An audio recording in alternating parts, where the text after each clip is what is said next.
Peraí. É que a gente faz, assim, à noite pode usar com essas cores mais... Tem mais a cara do verão, né? Sim, um primavera, verão, que vem com essas cores reluzentes, né? E para você principalmente, né, estar sempre à frente aí, né? Muita gente lhe vendo, então você tem que usar sim. É só um pouquinho de prática, na verdade. Quando você começar, você vai ver. É, exatamente. Fica mais fácil. Vou lhe dar Tem uma cara que não tá funcionando, hein?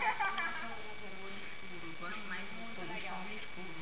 Muito Assim legal. ainda não usei não, mas eu vou arriscar agora. Mas quando você vê o pessoal usando aí na rua, que é o que vai vir em alta aí, você vai achar muito legal e vai começar, vai dar. Agora tem mais uma aqui, ó. Ela já foi no verde, né? Mostra pra gente, Juliana. Exatamente. Carol, eu já usei, pode fechar um pouquinho, Carol, os olhos.